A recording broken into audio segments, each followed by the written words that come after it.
한 말이었습니다. 미중 무역 전쟁으로 글로벌 기업들이 중국을 떠나고 있습니다.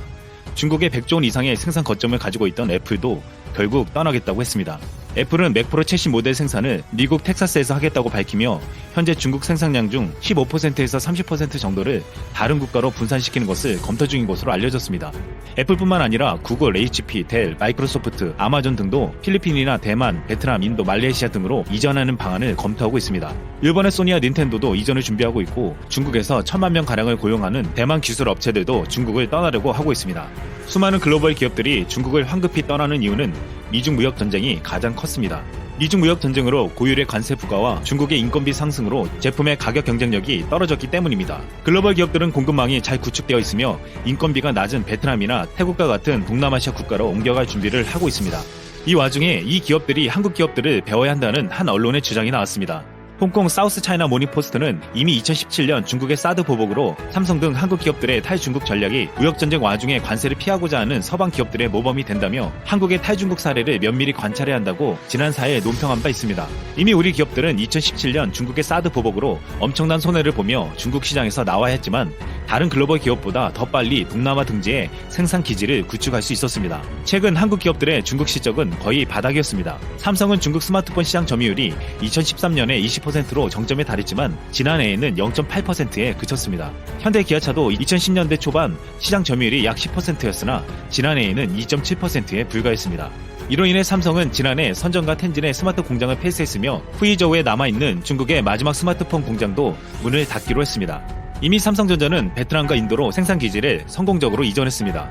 삼성전자는 작년 인도 뉴델리 외곽에 연간 생산량이 1억 2천만 대나 되는 세계 최대 휴대전화 제조 공장을 열었고 베트남에는 4개의 생산기지를 만들어 지난해 매출이 74조 원으로 베트남 총생산의 28%를 차지할 정도였습니다. 삼성전자가 지난해 달성한 전체 매출 243조 5,100억 원의 30%를 베트남에서 담당하면서 중국을 넘어 삼성의 최대 해외 생산기지로 자리매김했습니다. 현대차도 최근 중국 베이징 공장에 가동을 중단하기로 결정했습니다. 현대자동차는 중국 베이징 1공장의 핵심 생산 설비를 인도네시아로 이전하기로 결정했습니다. 한국의 스마트폰과 자동차의 실적 부진은 다른 영향도 있었지만 사드 보복의 영향이 가장 컸습니다. 중국 판매량 감소에 결정적인 영향을 미쳤던 사드 보복이 2017년 말 마무리됐지만 이듬해 판매량은 별다른 회복세를 보이지 못했습니다. 또한 중국 정부는 자국 기업들을 노골적으로 키워줬고 한국 기업들은 가격 경쟁력에서도 밀리게 되었습니다. 중국 기업들은 중국 내에서 한국 기업들을 밀어내더니 이제 전 세계 시장에서 한국 기업들을 급속하게 추격해오고 있습니다. 전세계 스마트폰 점유율 20.4%로 1위를 한 삼성을 중국 화웨이가 15.5%로 바싹 따라오고 있고 중국에서 OLED를 생산하는 중국 디스플레이 업체 BOE는 삼성보다 20%가량 저렴한 가격으로 위협하고 있습니다. 현재는 추락하고 있지만 한때 5G 네트워크 통신 장비에서 중국의 화웨이는 28%로 전세계 시장을 장악했고 세계 통신 장비 시장에서 5%밖에 되지 않는 삼성을 압도했습니다. 그런데 중국 내에서 중국 기업들이 빠르게 성장하여 한국 기업들을 밀어내고 전 세계에서 중국이 한국 기업과 경쟁하게 된 데는 불편한 이유가 있었습니다. 중국은 자국 기업을 지원하고 집중 육성해온 것도 있지만 미국을 비롯한 선진 국가들과 한국의 기술을 불법적으로 탈취해왔다는 것입니다. 중국은 13억의 매력적인 중국 시장에 진입하는 기업들에게 중국의 기술 이전을 강요해왔습니다.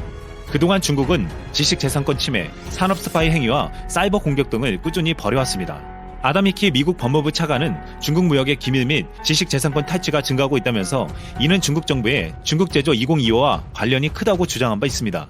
그는 CNBC와 인터뷰에서 지난 2012년 이후 경제 스파이 사건의 80% 이상이 중국과 연관이 있다면서 10개 중 8개 분야에서 중국의 지식재산권 탈취 사례가 있었다고 말했습니다. 그런데 여기서 중요한 것은 중국은 미국뿐만 아니라 한국의 국가 핵심 기술을 탈취해왔다는 것입니다. 우리나라의 국내 총생산 대비 국가 연구개발 투자 비율은 세계 1위 수준입니다. 그 결과 메모리 반도체, 특수선 등을 중심으로 한국의 세계 수출 시장 점유율 1위 품목은 71개에 달합니다. 중국은 세계 수출 시장 1위 품목 최다 보유국으로 1693개나 되지만 이제 한국의 1위 품목까지 가져가려 하고 있습니다.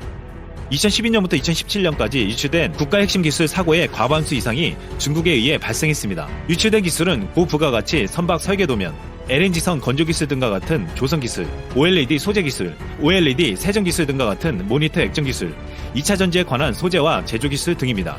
이들은 한국이 상대적으로 경쟁 우위를 가지고 있는 신성장 동력 산업에 이용되는 기술이었습니다. 국내에서 2012년 OLED 기술 유출 사고가 발생하면서 중국에서 OLED를 생산하는 기업들이 모습을 나타내기 시작했습니다. 2016년 OLED 관련 중국 디스플레이 기업의 매출은 전년 대비 65.4%나 증가했고 한국의 세계 OLED 시장 점유율은 감소했습니다.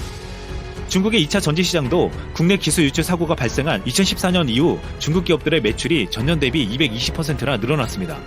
이와 같은 현상은 기술 유출 사고가 발생한 조선산업이나 자동차 산업 등에서도 중국 기업들의 점유율이 커지는 동시에 한국 기업들은 피해를 보았습니다. 한국의 산업기술 유출 사고가 나면 중국 기업들이 나타나며 성장했다는 것은 우연이 아니었습니다. 그동안 이런 중국의 행태를 막을 길이 없었습니다. 미국은 꾸준히 중국에 경고를 주었지만 중국은 듣지 않았습니다. 이에 결국 트럼프가 강한 압박에 나선 것입니다. 그것이 중국의 대표적인 통신기업 화웨이를 제재한 것이었습니다. 트럼프가 내세운 제재 이유는 중국 정부가 화웨이를 이용해 미국과 우방의 통신체계를 무너뜨릴 수 있다는 것이었습니다. 화웨이는 중국 정부 및 군과 관련이 있어 네트워크에 백도어를 심어 중국 당국에 정보를 제공할 수 있다고 의심받았습니다. 또한 미국 법무부는 화웨이 멍한저우 부회장을 23가지로 기소하며 가장 중요한 혐의로 미국의 테크 기업의 기술을 훔쳐왔다는 것을 들었습니다. 미국의 화웨이 제재를 시작으로 미중 무역 전쟁은 점점 커져 장기화될 전망을 보이고 있습니다. 그런데 지금 미국이 중국의 화웨이를 제재하자 삼성이 가장 큰 수혜를 입고 있다는 보도가 나오고 있습니다. 미국의 대표적인 우방국가 일본이 중국 화웨이 제품을 사용하지 않겠다고 하자 일본 2위 통신사인 KDDI는 삼성전자를 5G 장비사 중 하나로 선정했습니다. 업계에 따르면 삼성전자가 2014년까지 5년간 KDDI에 공급하는 5G 기지국 장비 규모는 2조 3,500억 원에 달할 전망입니다. 2017년 세계 통신시장 점유율이 27.9%로 1위였던 화웨이는 점유율이 점점 떨어지고 있으며 불과 3.2%밖에 되지 않았던 삼성전자는 이를 계기로 앞으로 20% 통신장비 시장 점유율을 목표로 내걸고 있습니다. 업계 전문가들은 현재 한국 5G가 세계로 확산되고 있으며 한국 프리미엄이 붙고 있는 상황이라 이 목표가 불가능하지 않다고 보고 있습니다. 삼성전자의 중저가 스마트폰 갤럭시 A 시리즈도 미국 화웨이 제재에 따른 반사 이익을 크게 보고 있습니다. 23일 시장 조사 업체 카운터포인트 리서치에 따르면 올 2분기 갤럭시 A 시리즈가 삼성전자 전체 스마트폰 판매량에서 차지하는 비중이 56%로 집계됐습니다. 이는 1분기 24%에 대비해 2배 이상 증가한 수치였습니다. 중국 화웨이의 아너 시리즈 판매가 크게 감소하면서 이 빈자리를 갤럭시 A 시리즈가 채웠다는 것인데 올 2분기 중동부 유럽 스마트폰 시장에서도 화웨이를 제치고 점유율 1위를 기록했습니다. 미국의 제재에 일본과 유럽 국가들이 중국 화웨이를 밀어내며 삼성이 그 자리를 차지하고 있는 것입니다. 미중 무역 전쟁은 빠르게 성장하고 있는 일본은 도쿄올림픽을 치를 준비를 하고 있습니다. 그 어느 때보다 일본은 국제사회와 관계가 중요한 시점을 맞이하고 있는 것입니다. 하지만 현재 일본은 정반대로 가고 있습니다. 내년 여름 일본 도쿄올림픽의 마라톤과 경보 경기를 도쿄가 아닌 삿포로에서 치르는 방안이 강력히 떠오르고 있습니다. 경기 장소의 변경의 가장 큰 이유는 한여름 40도를 넘나드는 도쿄의 무더위 때문입니다. IOC는 지난 6일 막을 내린 카타르 도하 세계 육상 선수 대회에서 피해 사례가 속출하는 것을 봤습니다. 이 때문에 마라톤을 도쿄에서 삿포로로 옮겨 치르는 방안이 추진되고 있는 것입니다. 그러자 도쿄도 지사가 반발하고 나섰습니다. 내년 도쿄올림픽의 마라톤 경기 장소를 삿포로로 옮길 바에는 쿠리섬으로 옮기자고 주장한 것입니다. 지난 17일 교도통신과 NHK 등에 따르면 고이케 유리코 도쿄도 지사는 시원한 곳이라고 한다면 평화의 재전을 국방 영토에서 하는 게 어떻겠냐고 말했습니다. 아시다시피 쿠리섬은 러시아와 일본 사이 영토 분쟁 지역이어서 논란을 일으키고 있는 곳입니다.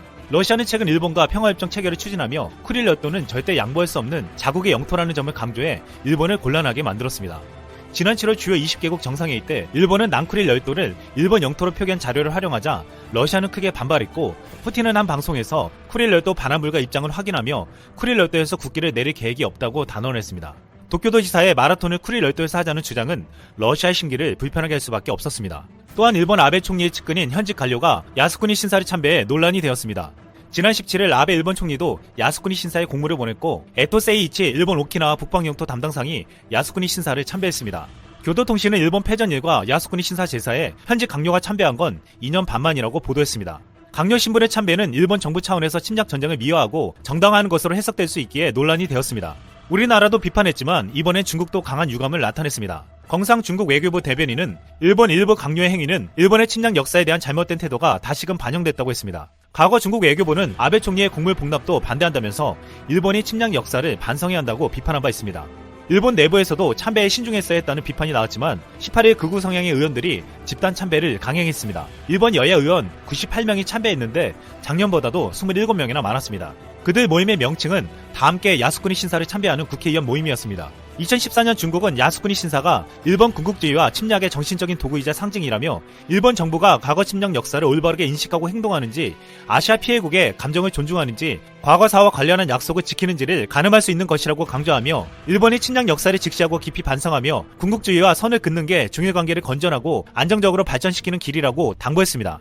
일본은 지금 우리나라를 비롯해 중국과 러시아 등 주변국들과 갈등을 조장하고 있습니다. 계속 일본이 이 같은 행동을 멈추지 않는다면 도쿄올림픽은 평화의 축제가 아니라